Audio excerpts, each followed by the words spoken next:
लोकतंत्र का संकट। लोकतंत्र, इस कविता को समझने से पहले हमें देखना है कि लोकतंत्र क्या है। देखो, लोकतंत्र शब्द दो शब्दों के मेल से बना है, लोक और तंत्र। अभिप्राय क्या है कि इस कविता में दो घटक हैं। एक लोक है, लोग हैं। तंत्र है, शासन है। लोक जनता का प्रतीक, जनता है, और तंत्र सरकार है।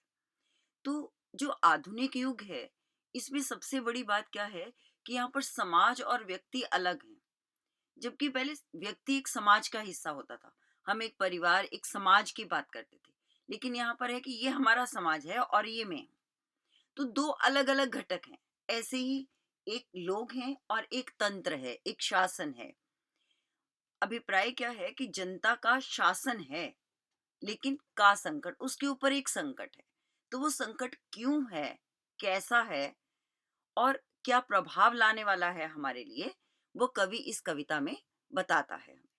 तो सबसे पहले वो कवि क्या कहता है कि पुरुष जो सोच नहीं पा रहे किंतु अपने पदों पर आसीन हैं और चुप हैं, तानाशाह क्या तुम्हें इनकी भी जरूरत होगी, जैसे तुम्हें उनकी है जो कुछ ना कुछ ऊंट पटांग विरोध करते रहते हैं।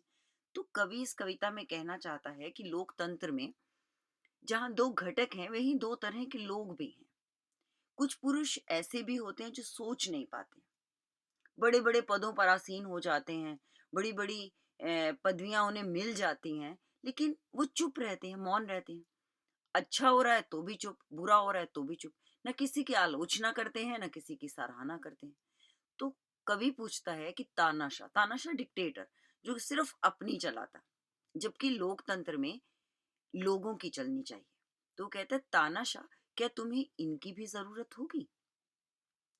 क्या तुम्हें उन लोगों की भी जरूरत होगी जो कभी कुछ नहीं बोलते, जैसे तुम्हें उन लोगों की जरूरत होती है जो कभी ना कभी ऊट पटांग करते ही रहते हैं, और ऊट पटांग भी ऐसा कि विरोध करते रहते। मतलब ये कि तानाशाह से वो पूछना चाहता है कि तुम्हें क्या उनकी भी इनकी भी जरूरत है जो चुप रहते हैं, वैसे ही जैसे उन लोगों की जरूरत रहती है जो ऊट पटांग विरोध करते रहते हैं, ताकि तुम उन्हें दबा सको। फिर आगे कहता है, सब व्यवस्थाएं अपने को और अधिक संकट के लिए तैयार करती रहती हैं और लोगों को बताती रहती हैं कि वह व्यवस्था बिगड़ रही है।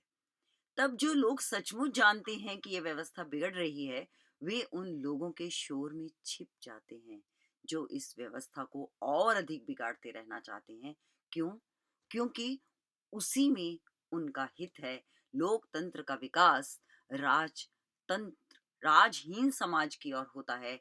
इसलिए लोकतंत्र को, लोकतंत्र में शासक बिगाड़ कर राजतंत्र बनाते हैं। तो कवि इसमें क्या कहता है? कहता है सब व्यवस्थाएं अपने को और अधिक संकट के लिए तैयार करती रहती है। सब व्यवस्थाएं, हर कोई जो व्यवस्था करता है वो अपने को एक और संकट के लिए तैयार करता है। कैसे? क्यों? क्योंकि वो लोगों को व्यवस्था बताती रहती है कि व्यवस्था बिगड़ रही है। अब अभिप्राय क्या है कि वो लोग कैसे संकट में डालते हैं व्यवस्था को, क्योंकि वही लोगों के अंदर ये बात पैदा करते हैं कि व्यवस्था बिगड़ रही है। क्योंकि अगर वो ये नहीं बताएंगे तो उनका काम नहीं चलेगा। कहने का अभिप्राय ये है कि वह व्यक्ति, आप देखोगे कि वो व्यक्ति जो बिल्कुल काम नहीं करते, वही मीटिंग्स में, सभाओं में जाकर ये बोलते हैं, अरे साहब काम तो कुछ भी नहीं हो रहा, कोई व्यक्ति काम नहीं करता। तो ऐसा लगता है कि जैसे सबसे ज्यादा काम इस संस्था में वही व्यक्ति कर रहा है। तो यहाँ भी वही बात है कि बिगड़ रही है का शोर वही मचाते हैं जो बिगाड़ रहे होते हैं। क्योंकि बिगाड़ने वाले बिगड़ने का शोर मचाते हैं, इसलिए व्यवस्था और बिगड़ बिगड़ जाती है। और जो व्यवस्था का संस्थापक है वो समझ ही नहीं पाता कि उसे व्यवस्था को ठीक कहाँ से करना है, क्योंकि जो वहां से ठीक करना है वहां से तो गलत खबर आ रही है। तब जो लोग सचमुच जानते हैं कि व्यवस्था बिगड़ रही है, वो कहीं शोर में छुप जाते हैं। और वो व्यक्ति जो काम करता रहता है हमेशा, वो व्यक्ति सोचता, अरे राम, ये लोग इतना काम करते हैं। वो भी सोचना छोड़ देता है कि अरे व्यवस्था बिगड़ रही है, क्योंकि उसे पता तो है कि ये लोग काम नहीं करते, पर वो सभी के सामने ये बात कह ही नहीं पाता कि अरे भाई तुम ही तो नहीं करते हो। तो वो कहता है वो लोग वास्तव में उस शोर में छिप जाते हैं और जो इस व्यवस्था को और अधिक बिगाड़ते रहना चाहते हैं, क्योंकि उसी में उनका हित है।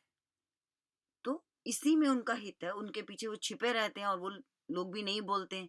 और जो बिगाड़ते रहते हैं, बिगाड़ना चाहते हैं, वो इसलिए बोलते हैं क्योंकि वो चाहते ही हैं कि व्यवस्था जितनी बिगड़ती चली जाएगी, उतना उनका भाव बढ़ता चला जाएगा और उनका हित, उनका कल्याण इसी में होता चला जाएगा। लोकतंत्र का विकास राजहीन समाज की ओर होता है।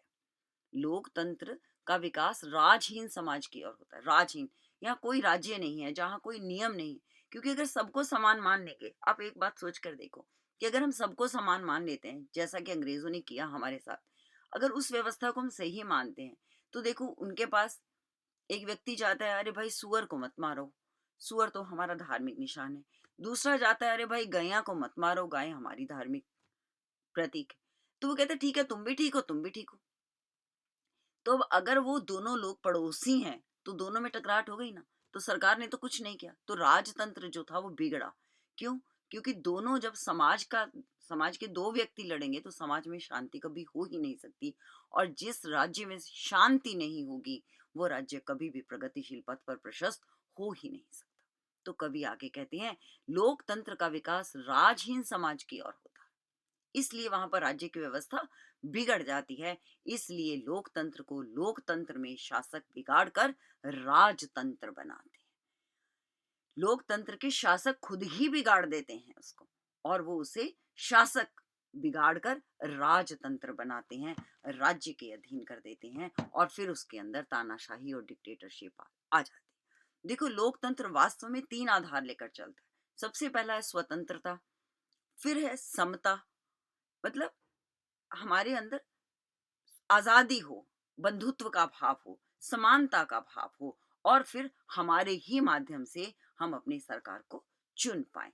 लेकिन जैसे जैसे लोकतंत्र में समता का भाव घटता जाता है, जैसे जैसे आजादी, जैसे जैसे हम अपने स्वतंत्र से अपने लिए कोई नियम नहीं तैयार करते, वैसे वैसे हम लोकतंत्र में किसी ना किसी तरह की उच्छृंखलता ही पैदा करते।